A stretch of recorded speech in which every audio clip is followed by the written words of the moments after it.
오늘 하나님의 말씀은 사도행전 15장 36절에서 41절 말씀입니다. 함께 읽겠습니다.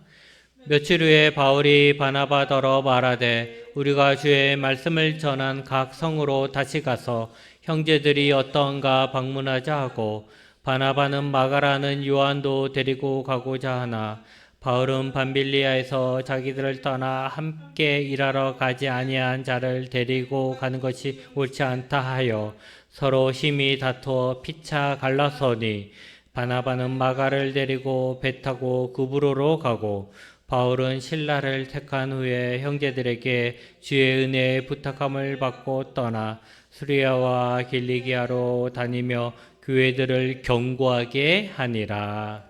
아멘. 여러분들이 어렸을 때, 여러분들이 젊었을 때 서로 소개팅을 하거나 낯선 사람들을 만나게 되면 아마도 여러분들은 이제 혈액형을 물어봤을 겁니다. 혈액형이 어떻게 되세요? 라고 묻죠.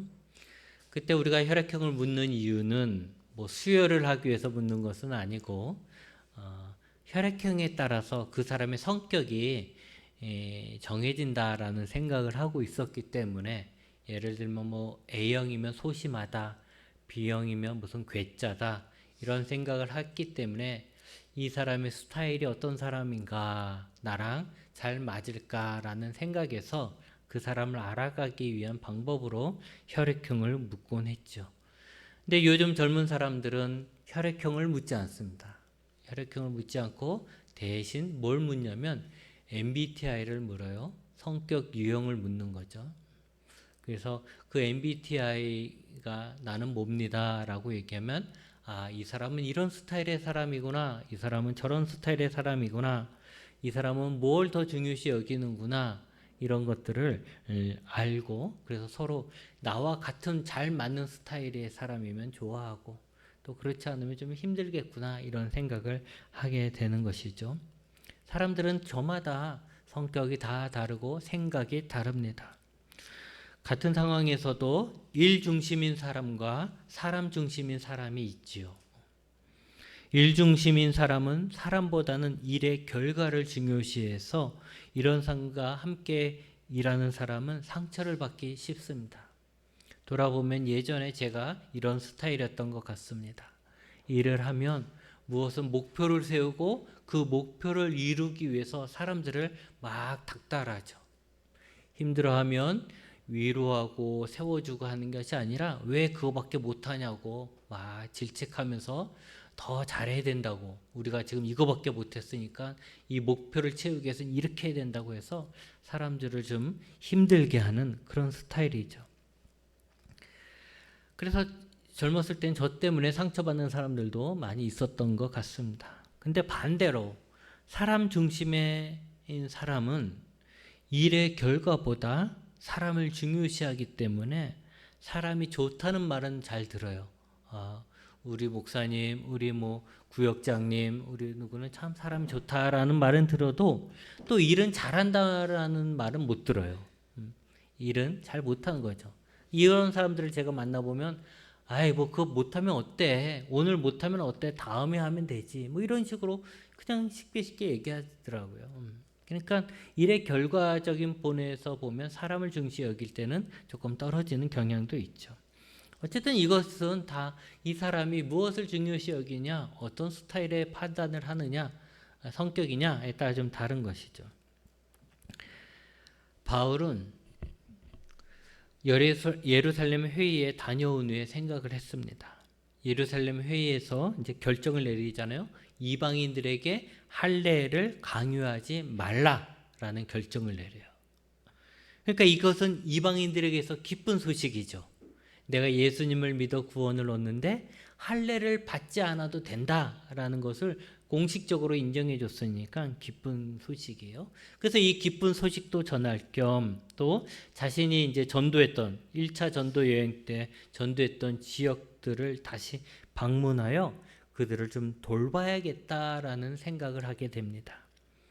그래서 바울은 바나바에게 우리가 전도했던 지역들, 우리가 전도했던 사람들 지금 어떻게 잘하고 있는지 한번 다시 방문해 보자라고 건의를 하게 되죠.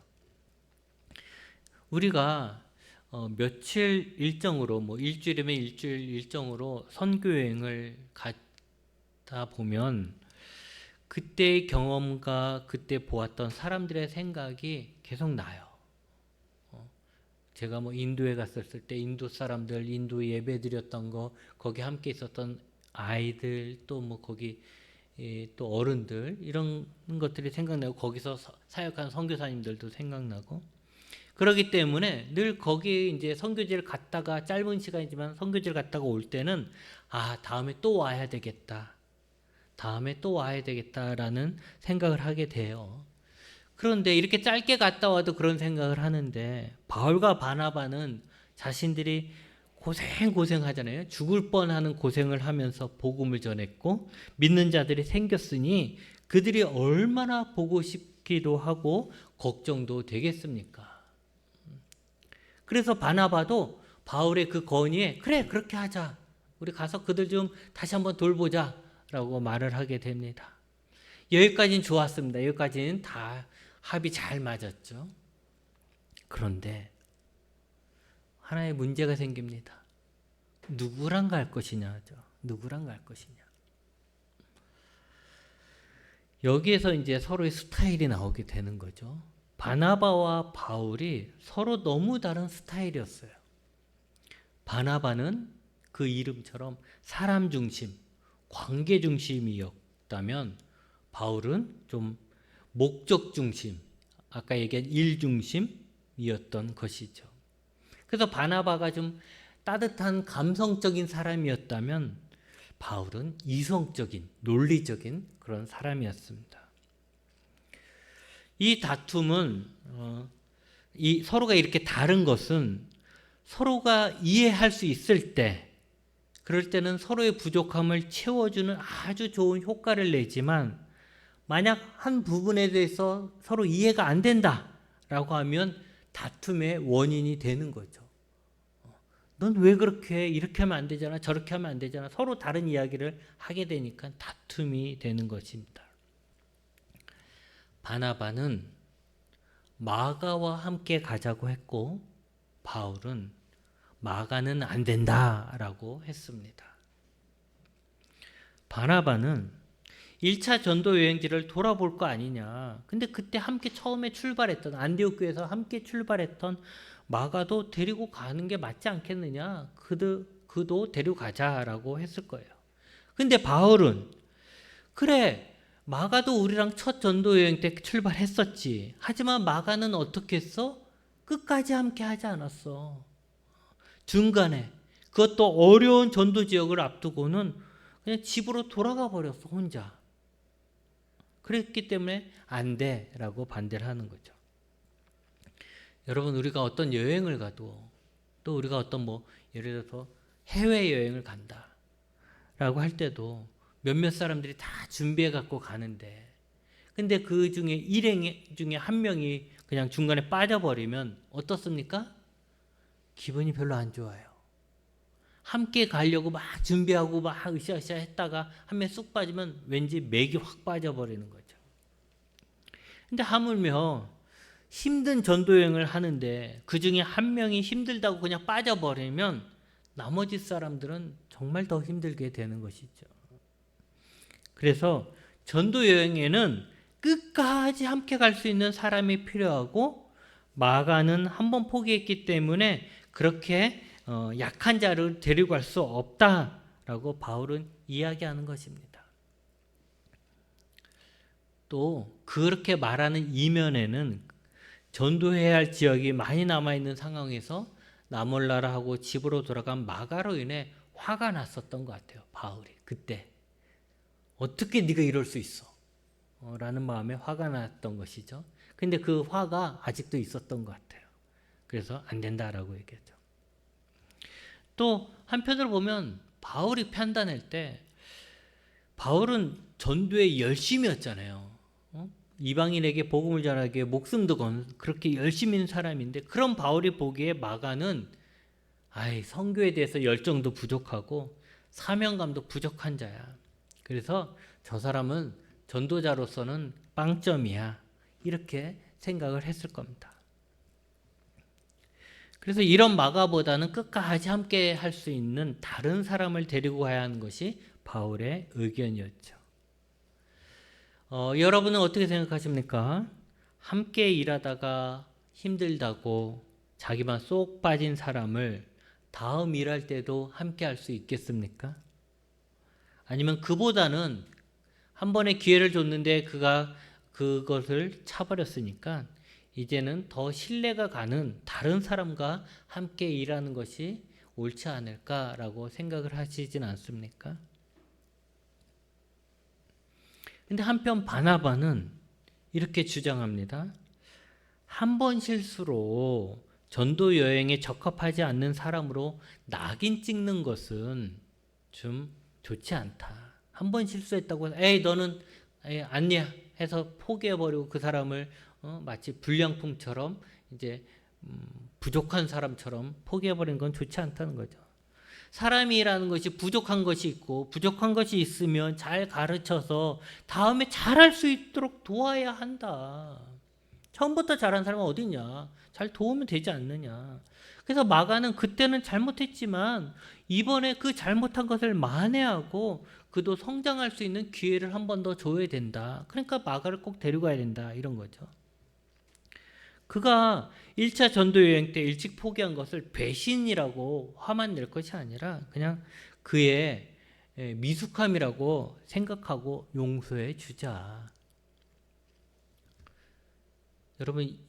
여러분은 어떻습니까? 이 의견에 동의하십니까? 여러분, 바나바는 참 특별한 사람이었던 것 같아요. 그리고 교회에 바나바 같은 사람이 있으면 그 교회는 정말 문제가 없을 것 같아요. 어떤 문제가 생겨도 다 해결해 줄 것 같죠. 바나바의 이름은 요셉이고 바나바는 별명이에요. 이 사람의 별명이죠. 근데 그 바나바라는 별명의 뜻은 뭐냐면 위로의 아들이라는 거예요. 위로의 아들. 얼마나 사람들을 위로하고 다녔으면 별명이 위로의 아들이겠습니까?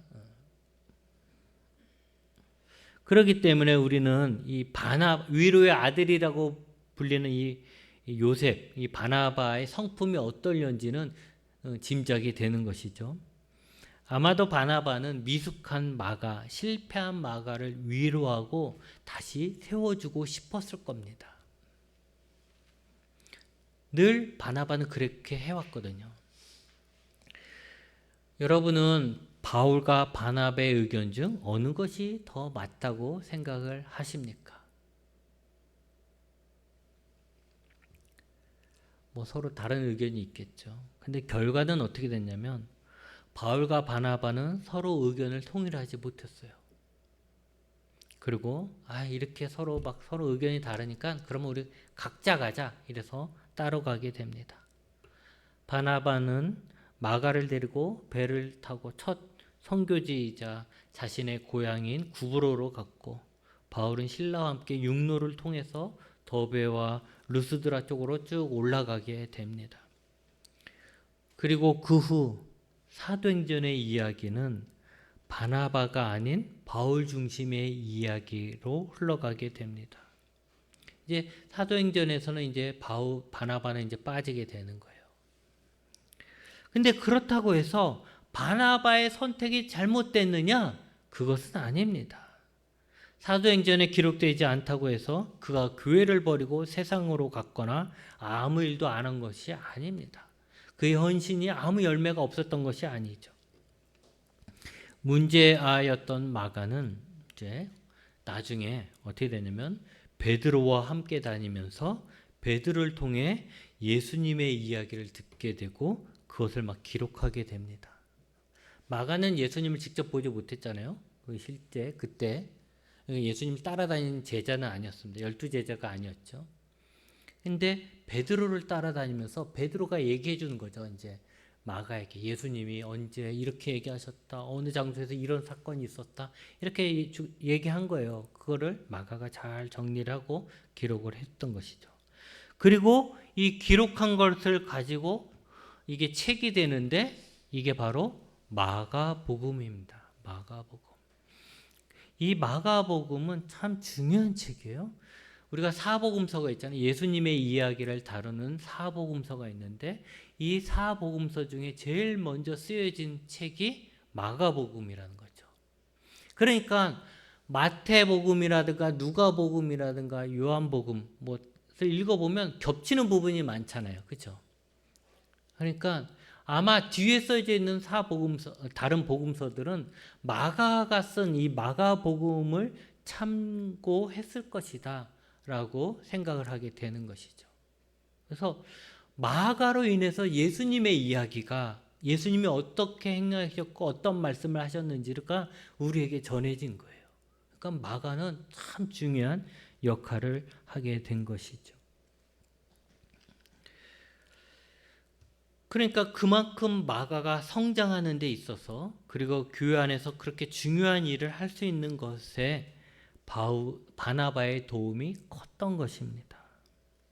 그래서 결과적으로 보면 바나바의 선택, 마가에게 다시 기회를 주자라는 것이 틀리지 않았다라는 것이죠. 바울과도 마찬가지입니다. 바울도 마찬가지죠.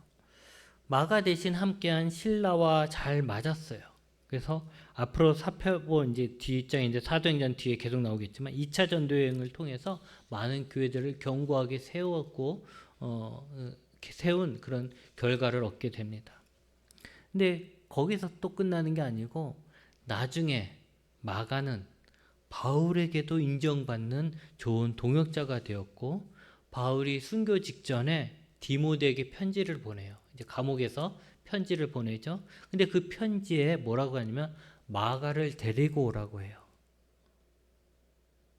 그러면서 그가 바울의 일에 사역에 유익했다라고 말을 해요. 그 이제 지금의 사건이 아니라 훗날 이야기지만, 지금은 마가는 데려갈 수 없어. 마가는 선교여행에 걸림돌이 될 뿐이야. 이렇게 얘기했는데 나중에는 이제 노년의 바울의 노년에는 마가는 나에게 유익한 동역자다라고 이야기를 해주죠. 인정해주죠. 우리는 이 바울과 바나바와 마가를 통해서 각기 다른 스타일이지만 동일하게 선을 이루시는 하나님을 볼 수 있습니다. 여러분, 바나바와 바울은 서로 친밀한 동지였어요. 바울이 인정받지 못할 때 바나바가 바울을 예루살렘 교회에 소개해줬고, 10년의 시간이 흘러도 바울은 아무 일도 못하고 그냥 고향에 있었는데, 그 바울을 기억해내서 고향에 있던 바울을 안디옥 교회에 데리고 가서 함께 사역할 수 있도록 한 사람도 바나바였어요. 거기다가 서로 처음으로 이방 지역에 선교하러 갔고, 거기서 함께 고난도 당하고 하나님이 역사하신 것도 보면서 함께 정말 말 그대로 동고동락을 했었던 것이죠. 그랬던 자들이 다음 전도 여행에 마가를 데리고 가는 문제로 인해서 39절에 보면 서로 심히 다투어 피차 갈라졌다라고 했습니다. 선교지에서 도망간 마가의 모습과 함께했던 동역자들의 다툼과 결별의 이야기, 그것도 그 당시에 선교 여행의 중심이었던 바나바와 바울의 다툼, 이것을 다툼이 있었지만 잘 화해해서 함께 갔다, 이렇게 하면 좋은 이야기가 될 텐데 화해하지 못하고 서로 다투고 각기 따로 갔다라는 이런 이야기는 지금까지 사도행전에서 보았던 승리의 모습과는 좀 다른 이야기죠. 숨기고 싶은 어두운 이야기고 실패한 이야기죠. 그렇지만 하나님은 그 실패한 이야기를 승리의 이야기로 바꾸셨습니다. 마가는 실패했습니다. 하지만 그 마가는 그 실패에서 일어났습니다. 그는 베드로와 동행하며 함께 사역을 했고, 또 베드로를 통해 예수님의 이야기를 듣고 메모하여 결국 예수님의 이야기를 기록하는 자가 되었습니다. 또한 마가는 나중에는 바울의 동역자가 되었습니다. 그래서 바울과 함께 감옥에도 갇히기도 하고, 바울이 순교당하기 전에 다시 보고 싶은 동역자이며 바울에게 유익한 동역자라고 인정받게 될 정도로 성장을 했습니다. 여러분, 우리는 마가를 통해서 한 번의 실수가 영원한 실수가 아니라는 것을 알 수 있습니다. 한 번 보고 사람을 판단하는 것이 위험하다라는 것이죠. 한 번 해보고 잘못한다고 해서 나는 안 된다, 너는 안 된다 말하는 것이 얼마나 미련한 것인지 우리는 알게 됩니다. 처음에는 잘 못해도 나중에는 잘할 수 있습니다. 처음에는 실패했어도 나중에는 잘할 수 있습니다. 하나님의 도우심을 믿는다면 포기하지 말아야 합니다. 또한 우리는 바나바의 위로와 인내가 얼마나 귀한 열매를 얻는지를 알게 됩니다. 마가가 바나바와 함께하지 않았다면, 바나바가 실패한 마가를 위로하고 그를 포기하지 않고 인내하지 않았다면 마가는 그냥 실패한 마가에서 끝났을 것입니다. 마가가 실패를 극복하고 좋은 하나님의 일꾼이 될 수 있었던 것은 바나바의 위로와 인내가 있었기 때문입니다. 여러분, 다른 사람을 향해 정죄하고 손가락질하는 것은 쉽습니다. 그러나 다른 사람의 잘못을 감싸고 함께 그 잘못을 감당하고 잘할 때까지 기다리는 것은 무척 어렵습니다. 그래서 대부분의 사람들은 실패한 사람들에게 정죄하고 손가락질만 할 뿐 감싸주지는 않습니다. 하지만 사람의 변화는 정죄와 손가락질로 일어나지 않습니다. 바나바처럼 위로할 때, 기다려줄 때, 포기하지 않을 때 일어나는 것입니다. 우리가 한 사람을 전도하는 것도 중요하지만 우리와 함께 신앙생활하는 자들이 우리가 전도한 그 한 사람이 계속 함께 할 수 있도록 그들이 성장할 수 있도록 돕는 것도 중요합니다. 바나바는 실패자로 사라질 뻔한 마가를 복음서의 저자로 베드로와 바울의 훌륭한 동역자로 변화시켰습니다. 그러기에 바나바의 선택은 훌륭한 선택이었습니다. 또한 바울은 배신감에 화가 났고 이성적인 판단으로 도망간 마가를 다시 데리고 가지 않는 것이 옳다라고 생각했지만, 그래서 그런 마가를 다시 데리고 가자고 말하는 바나바와도 헤어졌지만 나중에 마가를 용서하고 마치 바나바가 바울에게 했던 것처럼 자신도 마가를 동역자로 맞아주고 인정해 줬습니다. 여러분, 죄는 미워해도 사람은 미워하지 말라는 말이 있습니다. 함께 일하다 보면 화나게 하는 사람들이 있습니다. 그런데 그럴 때 그 사람이 잘못한 일하고 그 사람 자체를 분리해서 생각해야 합니다. 그래야 그 사람에 대한 미움이 생기지 않고 서로 원수가 되지 않습니다. 어떤 사람은 한 번 원수는 영원한 원수라고 말하고 그렇게 하는 것이 마치 지조 있는 것처럼 남자다운 것처럼 자랑을 하는데 그건 예수님의 방식이 아닙니다. 우리가 예수님을 알면 알수록 우리 마음속에 미움을 품고 있고 원수처럼 누군가를 생각하는 것이 부끄러워지고 불편해집니다. 왜냐하면 예수님은 그렇게 하지 않았기 때문에, 예수님은 사랑하고 용서하셨기 때문에 예수님을 믿는 내가 누군가를 미워하고 원수 맺고 있으면 마음이 많이 불편해져요. 결국 예수님 안에서는 용서와 화해하게 됩니다. 바울과 마가의 화해는 그 좋은 본이 되는 것입니다. 이제 말씀을 정리합니다. 여러분, 누가 옳고 그른가의 문제가 아닙니다. 중요한 것은 예수님을 위해 살고자 하는 그 목표입니다. 방법에 있어서는 서로 다를 수 있습니다. 그래서 분쟁이 생길 수도 있지요. 하지만 우리의 목표가 선하다면 하나님은 우리와 함께 합력하여 선을 이루게 하실 것입니다. 나하고 다르다고 실패자도 아니고 한 번의 실패가 영원한 실패가 되는 것도 아닙니다.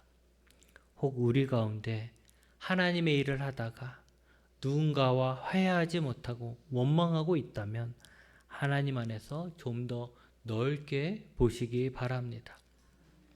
혹 우리 가운데 가야 할 길을 놓고 두려워하고 있다면 하나님의 인도하심을 믿고 한 걸음씩 나아가십시오. 우리의 재능이나 선택보다 더 중요한 것은 우리가 하나님의 것으로서 하나님께 영광 돌리는 삶의 방향이고, 그 방향에서 좀 늦거나 넘어져도 하나님이 우리와 함께 하시며 우리를 이끄셔서 우리를 통해 영광을 받으실 것입니다. 더 이상 바나바가 옳다, 바울이 옳다 생각하지 마시고, 우리가 마가 스타일이든지 바나바 스타일이든지 아니면 바울 스타일이든지 하나님께서 우리 모두를 통해 영광 받으실 것을 믿으시기 바랍니다. 기도하시겠습니다.